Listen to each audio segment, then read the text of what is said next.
Parents need to put things in place so that burdens don't fall on a child. A child should always remain a child. True. It's not. It shouldn't be a 4-day period. You can look for a friend, a relative, or pay someone. Or not get pregnant. No. Yeah, right. Is it? This is Real Dilemma Podcast with Regina and Dorcas. Merry Christmas! Hi guys, welcome back to another episode of Real Dilemma Podcast. We are your favorite hosts, Regina and Dorcas. Hey, it's so good to be back, guys. We've not actually. It feels like we've not been here for a while, but we have. Online. We've been on your screen for a while. We've been online, but not in the studio. Yeah, we've not been in the studio for a while. But we're back and we're better. What's with the accent? We're better. It switches Sounds up nice. anytime. Sounds nice. Yeah, welcome back, guys. Wait. I just feel like we need to apologize for our sound on our videos and everything in Yes. the past couple of Let's episodes. throw it back. Yes. Yeah, guys. Okay. We apologize for the last few episodes. We've sort of been having technical issues. I'm not looking at somebody, but I'm looking at him. So we've been having issues with our sound and our quality, the quality in general. But trust me, guys, we're back and we're better. Yep. And if anything happens, don't worry. In the future, I'll put the person's name, and you can go and you can go and meet him. But yeah, guys, we're back and stick with us. We're only gonna get better. Yep. We're so happy to be back, guys. Yeah. So We're let's so dive happy. into this week and today's episode and what we're talking about, right? But before we go, actually, how's Christmas? Because this is still the festive time. Yes. And people are getting ready for Christmas. So what have you Like been what's doing? been going on? Yeah. What have you been doing? For me, thanks to you, I've been getting excited about Christmas because I got the Yay. Christmas tree. Finally. Well, I didn't buy a Christmas tree. I was going to say, had do a you want to Christmas tell tree. the story about your Christmas tree? So exactly. Last year, I didn't have a Christmas tree. I didn't care to buy a Christmas tree. Not like I couldn't afford a Christmas tree, but I was always tired. Like I just didn't really care to put in that much effort, right? Yeah. So I think I was just going up the stairs and then I just saw a Christmas tree by my lift. A random person. Imagine. I'm telling you, a random person left a tree and just put a note and said, if you want the tree, you can take it. Wow. And the person actually left it with the decorations on the tree. Wow. With the lights and Really? everything. Yes. That's nice. So I picked it. No, it wasn't last year. After Christmas. So early this year. Yeah. I picked it. I took it up. And then I just brought it out this year and I set it up. Yeah, you see, that was just sign to put up Christmas decoration. Because, guys, I don't Yeah. know why Dorcas she's been like very anti-Christmas And that's not good festivities. because when I was younger, my mom made sure Christmas was a big deal for me and my Imagine. siblings growing up. So I've always felt like I would do the same thing with my kids. You have to. But all of a sudden, last year, I don't know what it was last year. I think I was just going through a lot. Yeah, I think because of the transitioning and different things happening. Yeah, my baby was younger. A whole lot I mean, of things. it's part of the process, I guess. But yeah, I'm so glad. I'm so excited that she's put it up. Because I feel like, with children, and it's such a special time for children, right? And adults. But for me, it's something that I wouldn't want my child to go to school and like they're talking about Christmas and decorations and things. And it's like, there's nothing in my house. So that's why I was literally on her. And I said to her that if she didn't put it up, I was going to cast her on social media and say, it's "Look at up, this. guys. Are you even a mother?" The tree is up. The tree is up and I'm getting gifts. Yeah. What else am I doing for Christmas? I'm getting gifts. I'm thinking, I haven't concluded, guys. I think I'm going to do like a little gathering in the house. You should. Fingers crossed. But We'll yeah, see. I'm excited. We'll see. Anyways, What are your plans for Christmas? What have you been up to? Very similar to you as well. I put up my tree on the 1st. I think it was the first week. I wouldn't say the first. I wanted to do it on the 1st of December. But for some reason, the husband would not bring out the decorations. And where the decorations were kept are like in the shed. And I hate going to that place. Okay. So I had to wait for him to bring it out. Yeah. But I did it. It's funny, yeah, with children. They like, oh, I want the tree up. Let's put it up. And then you start putting it up and where are they? They disappear. And I found myself till like 1 a.m. trying to detangle lights. And I was like looking around for these children that Like, were where are disturbing me. you? Come and help me. And they just put one ornament and they were gone. I was just shaking my head like, Did you get pictures? I got pictures of them putting up the No, I ornaments. didn't. I did. Maybe next year. Maybe next year. Yeah. But yeah, anyway, let's go into what we're going to talk about. Actually, today, I wanted us to read because, guys, we've been telling you guys to send us like dilemmas and comments. And thank you guys so much for all the people that have been interacting in our comment sections, sending us DMs on Instagram. Like, that's absolutely amazing. But specifically, we've got like a dilemma. We got our first dilemma. We got our first like dilemma in our mail. Yeah, via email, not social media. Not social media, yeah. And if you want to send us realdilemmaspodcast@gmail.com. Yes, guys. So we're going to read this dilemma that one of our subscribers sent out to us, and we'll just talk about it. I mean, we've already engaged with her and we've sent her our response and stuff, but we just wanted to read, and she's okay with us reading it out on the podcast. So we just thought to read out the dilemma and then get talking. So, guys, I apologize for my reading. It's really bad, by the way.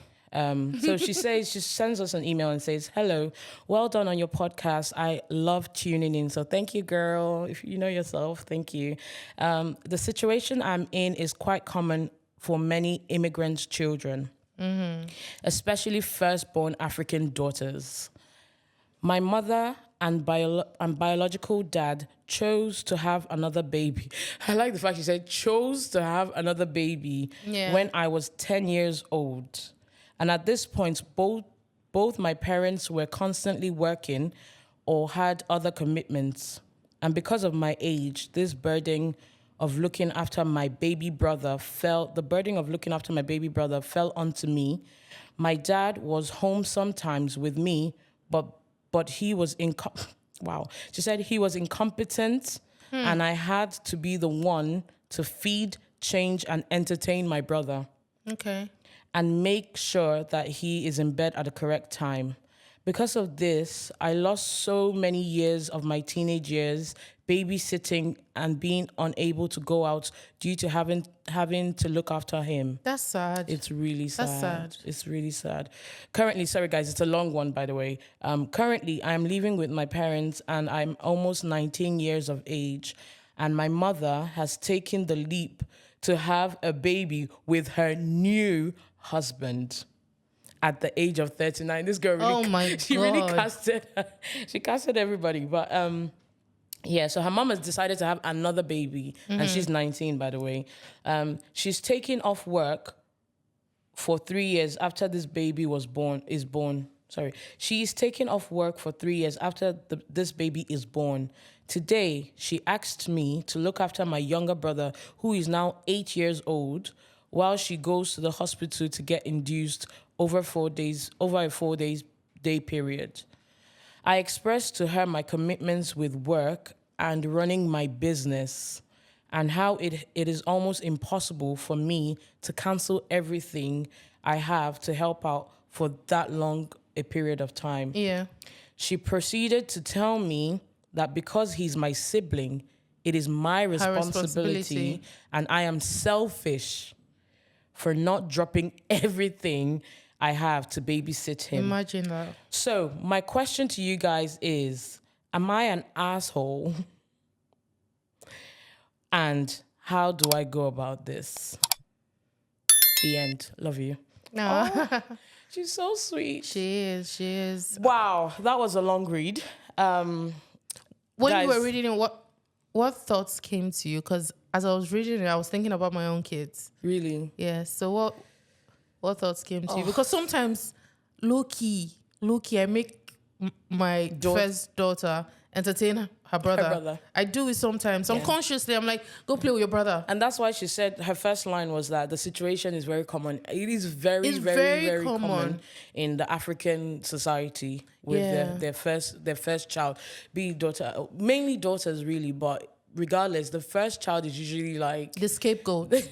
That's what you are. You're the scapegoat. You're like, you carry all the burden. You do all the chores. You look after your siblings. You're responsible for the kids. You're responsible for the house, the kitchen, everywhere. It's funny that while I was reading it, I was actually it's a lot that there's so many things to address in this, right? But unpack. One thing that just stuck out to me was a conversation I had with myself when I started having children.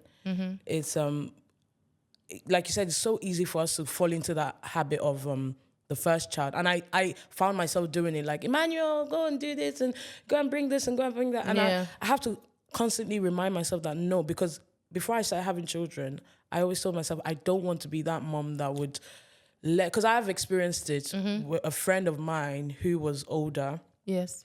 And she was sort of the babysitter for her younger siblings, you know, and I didn't have that because I'm the third child, so I was fine. But I saw her do it, and it was to the point where for her, she didn't really have much of a life, which is quite similar to this girl's situation. Like, she didn't have a life like, oh, let's go out, let's go. Like, the things I was doing, she didn't really get to do it. And then that's why when she did come out with me, when she had her time, she was having a good time. I was so happy for her, though. But it is quite sad when you think about really the pressure sad on the first child, firstborn girl or boy sometimes. It just depends on your family dynamics, you know. In regards to her question, that obviously you're not an asshole, and that's one thing I said to her when we replied her. She isn't. She isn't, and I think living in a modernized country like this is easy to notice that this is not normal. It's not, because your peers are outside. Your peers are outside. You have friends who are also first siblings, who are first kids. So it's not normal, and I feel like parents need to do better. Yeah. Be intentional and not put that much burden on your first child. Nobody asked you to have another child. And you could have had one and kept it pushing. But you decided to have more kids. You decided and now she's going into the hospital to have a third child. Yeah, for another, obviously her new husband, obviously things have happened, and her the girl's dad have split it up or whatever. With things like that, the girl ends up growing up and ends up resenting her parents. So I think it falls back on parents as well. Sometimes we need to be less selfish and think about the children, like, because I feel like her mom, no shade, that is very, like, that's so unfair. That is so unfair. No. The what do I call it now? Look at it from another point of view. If me is coming out. So now look at it from the mother's point of view. They immigrated to this country or migrated to this country. You're having to work. You're having to pay bills. You're having to do that. Now, having kids, that's on you. Yeah. But having to work all the time. So even if she had just the girl and then she was working back to back to provide, she wouldn't be there. So it would be another complaint. Yeah, it would be a different thing. Right? From the girl. So it's like you really cannot win. No, I don't know. I don't agree with... I don't necessarily agree with that, because fair enough, you can't really win because you have to still hustle regardless as a parent. But I feel like parents need to put things in place so that burdens don't fall on a child. A child should always remain a child. A child should definitely remain a child. Fair enough, even if she's 13 and she seems mature, or she's 16 and she seems mature. Fair enough in some situations, but not when it's now... You have to. It's your No, it's not my responsibility. No. It's not. It's your child, not my child. This is my sibling, not my child. So I feel as a mom, what I practice myself is I would find a baby. I'm working so hard. Why can't you pay for a babysitter? Your daughter is 19. She has a job. She's probably out of college. This is a conversation for another day, because if you have a job, for somebody who migrated here, I can almost bet that she's not doing well. Whatever kind of job she's doing will not be enough to pay for a babysitter. No. I disagree. I love the fact that we're disagreeing. I don't know how much minimum wage is. I think it's about £12 an hour, £11 Dorcas, or £10. I'm not saying have a living nanny. No, even for you to get a babysitter in a country like this. Yeah, I understand. First of all, you need to have a responsible partner that is working as hard as you are, and she said her dad is incompetent. No, in terms of looking after the child. She said that her dad and mom are both busy. So when he's around, he's incompetent. So imagine the household is making about 3K. You know how much it is to get a babysitter or a child minder? So that's what I'm saying. As a parent, it's not going to be every time. What my point is, you don't put so much pressure on your child that she's the one that is constantly looking after your child. Of course For example, this 4-day period that she has to go and have a baby, And you already know that this girl probably has been doing it all this while, because now she's 19. When she was looking after her brother, she was younger. Now she's 19 and she has a busy life. It's on you. The onus is on you as a parent to find a different childcare for your child. For your child, true. It's not. It shouldn't be a 4-day period. You can look for a friend, a relative, or pay someone. Or not get pregnant. No. Yeah, right. It's easier said than done. No, really, because it's obvious. Ideally. It's obvious she doesn't have family. It's obvious she doesn't have friends where she can keep her she kids. probably does. But this is what I'm saying. That But I feel, leaving your younger child who is 8 years old for a 19 years old girl who is supposed to have a business, who is supposed to have a life. it's because she's been doing it all this while. So even now, even if she has... The older she gets, or the older the younger brother gets, the lesser the burden. Yeah. That's how it should be. But still. No, but with the girl, this girl that's dropped this thing, she's been experiencing this for a while now, years now, right? She's gotten to a point, this is what I get from her, she's gotten to a point where she's done. And one of the things, she needs to set boundaries. She needs to now set, because she's a child, then she couldn't probably speak up. But she was internalizing everything that was happening, how she was feeling. It's affected her to this point where she's like, I can't do it. 4 days, I'm not going to take time off work for you to go have a child that I didn't ask you to have. She's probably going through feelings and trauma of her parents separating. That's another thing. So there's so many aspects to it. There are. In this case, I just feel like her mom, no offense to her mom, like I feel like there's a lot more she could have done. And I'm not necessarily blaming the mom because, to be fair, I can't blame anybody, any parent, because Exactly, that's why I was saying. Yeah, but it's still not an excuse. It's not an excuse, but obviously this is the girl's side of the story. Yeah, if you hear the mom's side of the story, it might be different. If you hear the struggles the mom is going through, if you know the sacrifices the mom has made, I can understand that. Do you understand? But as a child, sometimes you feel like, now, especially because she's going through it, she feels like the burden is too much. She might get older and start to see things differently. You remember what we said, one of our episodes, we said something about giving our parents grace. Yeah. Because now we're parents ourselves, and then we can see and understand some of the struggles that they went through. So I'm just coming from that angle of, one, this is the girl's side of the story, which, if you look at it like you've been saying, she's still a child. But then again, if you hear the parent side of the story, it might be a case of, in as much as yes, they leave her with the sibling, there are other things and other sacrifices that they make for the kids. I get because at the end of the day, they migrated here. They probably earn very little. They're probably trying to work with what they have. I absolutely understand you. I just feel like even if they're doing a lot and they're going through their own struggles, as a parent, when the trauma that a child carries onto adulthood, most likely is hard to undo it. It takes a lot of work to undo it. It does. So even if now she's grown and she's at a point where she's now understanding, it still doesn't negate the fact that she's experienced some trauma that she will probably carry into relationship, friendships, things. It would come out in so many ways. So very valid. What do you think about setting boundaries within family? I'm just sort of deviating off this. Yeah, to boundaries, yeah. I think to an extent she can set boundaries, but set your boundaries in a way that it doesn't come off as you being ungrateful. Facts, because to an extent, your parents put a roof over your head for a long time. Well, it's their job, it's their responsibility at the end of the day. But you still have to be grateful. Yeah, you still have to be grateful, because there are some parents that are out here and don't care. Exactly, yeah.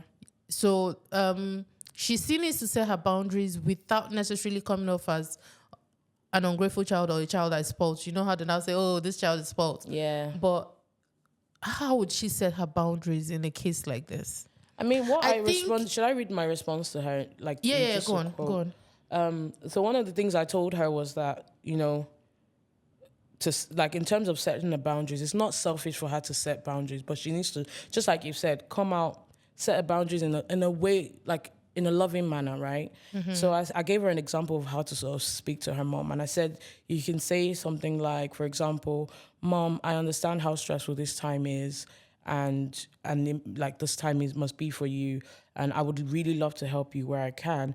But I've got this, and this commitments right now. Yeah. And with my work and business, I really can't take on this responsibility at this moment, right? And you obviously know that I've always been here for the family because she has. Do you get me? For all this while.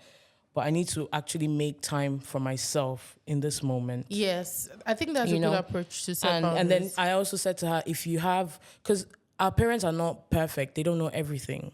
You know, if you have other suggestions, you can also put it to your mom. Sorry. You can always put it to your mom in terms of alternatives. For example, mom, if you have a friend that you know that is free, I can speak to Jane and see if Jane can create that time and we just give her small change. You know, there are ways that you can suggest other things that might can juggle her mind of, okay, I can open up. Because like I said, mom, ideally, as a mom, I would have made plans for my child. I would ask a friend, ask a family member, or if I know a church member.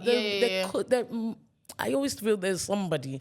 You know, it seems like there's somebody. But I feel like as a mom, she's just very comfortable with the fact that her daughter has been looking after them for years. So, you know, when you get into that comfort zone, I don't want to stress anybody else. My daughter can do it, but you need to It could be that. Yeah, I feel that's what it is. Or it could be that she doesn't trust anybody. Or it could be that there's been times where she's put them with family and friends and negative things have happened. So it could be anything, it could be really. Anything, yeah.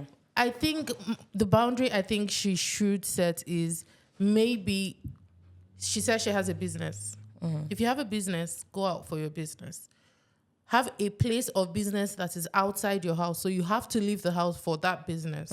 Your mom knows that you're leaving the house at a particular time every day. There's no way she's leaving her child for you because she knows you're not home. By the time the boy is getting back from school, you're not home to babysit. So she has to do something. So I think that's why a lot of people like to move out of the house early. Yes, true. If she has to move out early, let her move out early. Yeah. And then visit us from time to time. From time to time. And to be fair, when you're getting to that age of like 19, 20, 21, a lot of times your relationship with your parents gets better. But most times you have to have left the house for it to get better.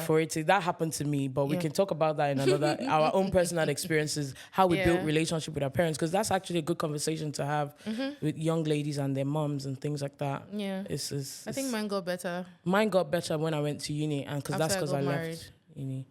And it got way better after I got married as well. Yeah. The older we get, the better it gets. So just hang in there. It will get better. It'll get better, definitely. It'll get better, girl. Hang in there. Remember that family is always family. Like, set boundaries with love and be there for your family when you can. Obviously, if you can't be there, it's fair. It's fine. Everyone will have to adapt and accept. Yeah. There's nothing you can do about it. Just do your bit. Do your bits and leave the rest. No be you Bondi picking. Exactly. No be you Bondi picking. But yeah, guys, we're going to wrap this off. We'll probably talk more about boundaries in another episode, because I think boundaries is quite broad. a broad conversation. Boundaries in relationship, marriage, friendship, all that jazz. Yeah. But yeah, thank you so much. We don't want to take much more time.